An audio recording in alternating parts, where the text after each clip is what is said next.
നമസ്കാരം. മലയാളി വാർത്തയിലേക്ക് സ്വാഗതം. പശ്ചിമേഷ്യയിൽ ഇനി ഘോര യുദ്ധമെന്ന് ഉറപ്പായി കഴിഞ്ഞിരിക്കുന്നു. CIA, മൊസാദ് തലവന്മാർ ടെല്ലവീവിൽ കൂടിക്കാഴ്ച നടത്തി. അവധിയിൽ പോയ സൈനികരെ മടക്കി വിളിപ്പിച്ച് ഇസ്രയേൽ. യുദ്ധഭീതി കനത്തിരിക്കെ ഇസ്രയേലിന് പടക്കോപ്പുകൾ അയച്ച അമേരിക്ക വീണ്ടും മുങ്ങിക്കപ്പലുകൾ കൂടി അയച്ചിരിക്കുന്നു. വ്യോമപാത അടച്ചുപൂട്ടി ഇറാൻ വിമാന സർവീസുകളെല്ലാം റദ്ദാക്കി. വെടിനിർത്തലിൽ നിന്ന് പിന്മാറി ഇറാനൊപ്പം ചേർന്ന് ഹമാസ്. ലബനൻ, യമൻ അതിർത്തികളിൽ മിസൈലുകൾ തയ്യാറാക്കി ഹൂതി, ഹിസ്ബുള്ള സംഘം. പശ്ചിമേഷ്യയെ പിളർത്തിക്കൊണ്ടായിരിക്കും ഈ യുദ്ധം കത്തിപ്പടരുന്നത്. ദിവസങ്ങൾക്കകം ഇറാൻ ആക്രമണം നടത്തുമെന്നായിരുന്നു പ്രചാരണങ്ങൾ. എന്നാൽ ഏതു നിമിഷവും അത് സംഭവിച്ചേക്കാമെന്നാണ് അന്താരാഷ്ട്ര മാധ്യമങ്ങൾ റിപ്പോർട്ട് ചെയ്തിരിക്കുന്നത്. ഇപ്പോൾ അസർബൈജാൻ വളഞ്ഞിരിക്കുകയാണ് ഇറാന്റെ റവല്യൂഷണറി ഗാർഡ്സ്. അസർബൈജാനിലേക്കും ജോർജിയയിലേക്കും അവധി ആഘോഷത്തിന്റെ ഭാഗമായി പോയിട്ടുള്ള സൈനികരെയാണ് ഇസ്രയേൽ ഉടൻ മടങ്ങി വരണമെന്ന് അറിയിച്ച് വിളിപ്പിച്ചിരിക്കുന്നത്. അവധികൾ വെട്ടിക്കുറച്ച് നാട്ടിലെത്താനാണ് നിർദ്ദേശമെന്ന് കാൻ ന്യൂസ് റിപ്പോർട്ട് ചെയ്തു. ഇറാന്റെ അയൽ രാജ്യങ്ങളാണ് അസർബൈജാനും ജോർജിയയും. ഇറാനുമായി ദീർഘമായ അതിർത്തി പങ്കിടുന്ന രാജ്യം കൂടിയാണ് അസർബൈജാൻ. ഇവിടെയുള്ള ഇസ്രയേൽ സൈനികരെ ഇറാൻ ലക്ഷ്യമിടുന്നു എന്ന സൂചന ഇസ്രയേലിന് ലഭിച്ചിട്ടുണ്ട്. ഹമാസ് നേതാവ് ഇസ്മയിൽ ഹനിയ ഇറാന്റെ തലസ്ഥാനത്ത് വെച്ച് കൊല്ലപ്പെട്ടത് കഴിഞ്ഞയാഴ്ചയാണ്. ഇതേ വേളയിൽ തന്നെയാണ് ലബനനിലെ ഹിസ്ബുള്ളയുടെ കമാൻഡർ ഫുവാദ് ഷുഗർ കൊല്ലപ്പെട്ടതും. രണ്ടിനും പിന്നിൽ ഇസ്രയേലാണെന്ന് ഇരു രാജ്യങ്ങളും വാദിക്കുകയാണ്.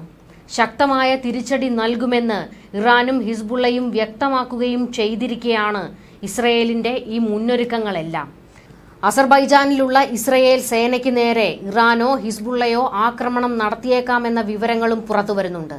ഇതോടുകൂടിയാണ് ഇസ്രയേൽ അസർബൈജാനിലും സുരക്ഷ ഒരുക്കാൻ മുന്നറിയിപ്പ് കൊടുത്തിരിക്കുന്നത്. ശക്തമായ ആക്രമണത്തിനാണ് ഇസ്രയേൽ തയ്യാറെടുക്കുന്നത്. അസർബൈജാനിലുള്ള ഇസ്രയേൽ സൈനികരിൽ ഒരാൾക്കെങ്കിലും ഒരു പോറൽ പറ്റിയാൽ ഇറാനും ഹിസ്ബുള്ളയും പിന്നെ ഭൂമുഖത്തുണ്ടാകില്ല എന്ന് ഇസ്രയേലിന്റെ മുന്നറിയിപ്പ്. ഇസ്രയേലിന് എന്ത് സഹായവും ചെയ്യുമെന്ന് അമേരിക്കയും വ്യക്തമാക്കിയിരിക്കുകയാണ്. ലോകത്തെ ഏറ്റവും കൂടുതൽ ഷിയ വിശ്വാസികളുള്ള രണ്ടാമത്തെ രാജ്യമാണ് അസർബൈജാൻ. മുസ്ലിം ഭൂരിപക്ഷ രാജ്യമായ അസർബൈജാൻ പക്ഷേ ഇസ്രയേലുമായി അടുത്ത ബന്ധം നിലനിർത്തുന്ന രാജ്യമാണ്. ഇസ്രയേൽ പൗരന്മാർ ഇവിടെ അവധി ആഘോഷത്തിനെത്തുന്നത് പതിവാണ്. ഇറാൻ നേരിട്ട് ആക്രമിക്കാൻ സാധ്യത കുറവാണെന്നാണ് യുദ്ധവിദഗ്ധർ വിലയിരുത്തുന്നത്. പശ്ചിമേഷ്യയിലെ ഷിയ സായുധ സംഘങ്ങളെ ഉപയോഗിക്കുകയാകും ചെയ്യുക എന്ന് പറയപ്പെടുന്നു. ഹനിയ ഇറാനിലെ അതീവ സുരക്ഷിതമെന്ന് കരുതുന്ന സ്ഥലത്ത് വെച്ച് കൊല്ലപ്പെട്ടത് ഇറാന്റെ ദുർബലതയായാണ് സൂചിപ്പിക്കപ്പെടുന്നത്. ഈ വേളയിൽ കരുത്ത് ബോധിപ്പിക്കുക എന്ന ലക്ഷ്യവും ഇറാനുണ്ട്. Iraq, Syria, Lebanon, Yemen, Gaza, Iran എന്നിവിടങ്ങളിൽ നിന്ന് ഒരേ സമയം ഇസ്രയേലിന് നേരെയുള്ള ആക്രമണത്തിന് സാധ്യതയുണ്ടെന്നും വിലയിരുത്തപ്പെടുന്നു.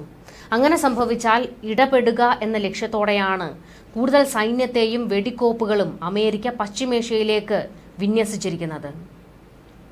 ഇറാൻ ഏത് രീതിയിലാണ് പ്രതികരിക്കാൻ പോകുന്നത് എന്ന് മാത്രമാണ് ഇനി അറിയാനുള്ളത്. ഇറാന്റെ ഭാഗത്തു നിന്നുള്ള ആക്രമണം കഴിഞ്ഞ കുറേ ദിവസങ്ങളായി ഇസ്രയേൽ പ്രതീക്ഷിക്കുന്നുണ്ട്. ആക്രമണം ഉറപ്പാണെന്ന് ഇറാനും ലബനനും വ്യക്തമാക്കുകയും ചെയ്തിട്ടുമുണ്ട്. ഇതോടെയാണ് അമേരിക്ക യുദ്ധക്കപ്പലുകൾ അയച്ചിരിക്കുന്നത്. അതേസമയം ഇറാനെതിരെ ആക്രമണം നടത്താൻ ഇറാഖിന്റെ വ്യോമ മേഖല അനുവദിക്കില്ല എന്ന് ഇറാഖിലെ ഷിയ സംഘടനകൾ അമേരിക്കയ്ക്ക് മുന്നറിയിപ്പ് നൽകിയിട്ടുണ്ട്. ചുരുക്കത്തിൽ പറഞ്ഞാൽ പശ്ചിമേഷ്യ രണ്ടായി പിളർന്നു നിൽക്കുകയാണ് ഇപ്പോൾ. എന്തും സംഭവിക്കാമെന്ന ഒരവസ്ഥയിലേക്ക് കാര്യങ്ങൾ എത്തിയിട്ടുണ്ട്. ഇറാനും ഹിസ്ബുള്ളയും സംയുക്തമായി ഒരേ സമയം ആക്രമണം നടത്തിയേക്കാമെന്നാണ് ചില വിശ്വസ്തമായ ചില ഉറവിടങ്ങളെ ഉദ്ധരിച്ച് ചാനൽ 13 റിപ്പോർട്ട് ചെയ്തിരിക്കുന്നത്. അങ്ങനെ ഒരു നീക്കമാണ് ഉണ്ടാകുന്നതെങ്കിൽ ഇസ്രയേൽ സർവ്വശക്തിയും എടുത്തായിരിക്കും അതിനെ പ്രതിരോധിക്കുക. ഇതിനിടെ ഇസ്രയേലിന് തിരിച്ചടി നൽകുന്നതിൽ ഇറാൻ പ്രസിഡന്റ് മസൂദ് പെസഷ്ക്യാനും സൈന്യവും തമ്മിൽ ഭിന്നതയുണ്ട്. ഹനിയ വധത്തിന് പകരമായി ടെല്ലവീവിലും മറ്റ് പ്രമുഖ ഇസ്രയേലി നഗരങ്ങളിലും നേരിട്ട് മിസൈൽ ആക്രമണം നടത്തണമെന്ന നിലപാടിലാണ് ഇറാൻ സൈന്യമായ Islamic Revolutionary Guard core.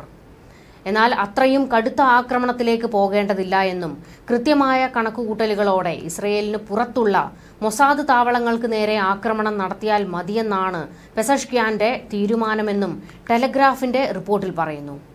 അസർബൈജാനിലേക്കും Iraqi കുർദിസ്ഥാനിലെയും Mossad താവളങ്ങളെയാണ് പെസഷ്ക്യാൻ ലക്ഷ്യമിടുന്നത്. ഇസ്രയേലുമായി സമ്പൂർണ്ണ യുദ്ധത്തിലേക്ക് നീങ്ങുന്നതിലുള്ള സാധ്യതയ്ക്ക് തടയിടാൻ ഈ നീക്കത്തിനാകുമെന്നാണ് പെസഷ്ക്യാന്റെ കണക്കുകൂട്ടൽ. ഇസ്രയേലിൽ നേരിട്ട് ആക്രമണം നടത്തുന്നത് വലിയ പ്രത്യാഘാതങ്ങൾ ഉണ്ടാക്കുമെന്ന് പെസഷ്ക്യാൻ ഭയക്കുന്നുണ്ട്. എന്നാൽ ഇറാൻ ഭരണകൂടത്തിലും ഖമനേയുമായി അടുത്ത കേന്ദ്രങ്ങളിലും വലിയ സ്വാധീനമുള്ള സൈന്യം പെസഷ്ക്യാന്റെ നിലപാടിനെ മുഖവിലക്കെടുക്കുന്നില്ല. ഹിസ്ബുള്ളയ്ക്കൊപ്പം ചേർന്ന് ടെല്ലവീവിലും മറ്റ് നഗരങ്ങളിലും ആക്രമണം നടത്താനുള്ള പദ്ധതിക്ക് തന്നെയാണ് ഇപ്പോഴും ആദ്യ പരിഗണന നൽകുന്നതെന്ന് സൈന്യത്തിലെ മുതിർന്ന ഉദ്യോഗസ്ഥർ ടെലഗ്രാഫിനോട് വ്യക്തമാക്കിയിരിക്കുന്നത്. സർവ്വസജ്ജമായി നിൽക്കുകയാണ് സേനകളെല്ലാം. കഴിഞ്ഞ ദിവസം ഇസ്രായേൽ പ്രതിരോധ മന്ത്രി യോവ് ഗാലന്റ് US പ്രതിരോധ സെക്രട്ടറി ലോയിഡ് ഓസ്റ്റിനുമായി സംസാരിച്ചിരുന്നുവെന്നും ഇസ്രയേലിനെതിരെ വലിയ തോതിലുള്ള ആക്രമണത്തിന് ഇറാൻ തയ്യാറെടുക്കുന്നതായി ഇറാന്റെ സൈനിക നീക്കങ്ങൾ സൂചന നൽകിയതായും ഈ റിപ്പോർട്ടിൽ വ്യക്തമായിരുന്നു. മേഖലയിൽ പിരിമുറുക്കം വർദ്ധിക്കുന്നതിനിടെ മിഡിൽ ഈസ്റ്റിലേക്ക് USS ജോർജിയ അന്തർവാഹിനി കപ്പൽ വിന്യസിക്കാനാണ് ഓസ്റ്റിൻ ഉത്തരവിട്ടതും തൊട്ടു പിന്നാലെ കപ്പലുകൾ എത്തിയതും. മിഡിൽ ഈസ്റ്റിലുടനീളം US സൈനിക ശേഷി ശക്തിപ്പെടുത്തുകയും ചെയ്തിട്ടുണ്ടെന്ന് Pentagon press secretary major general Pat Ryder പ്രസ്താവനയിൽ പറഞ്ഞു.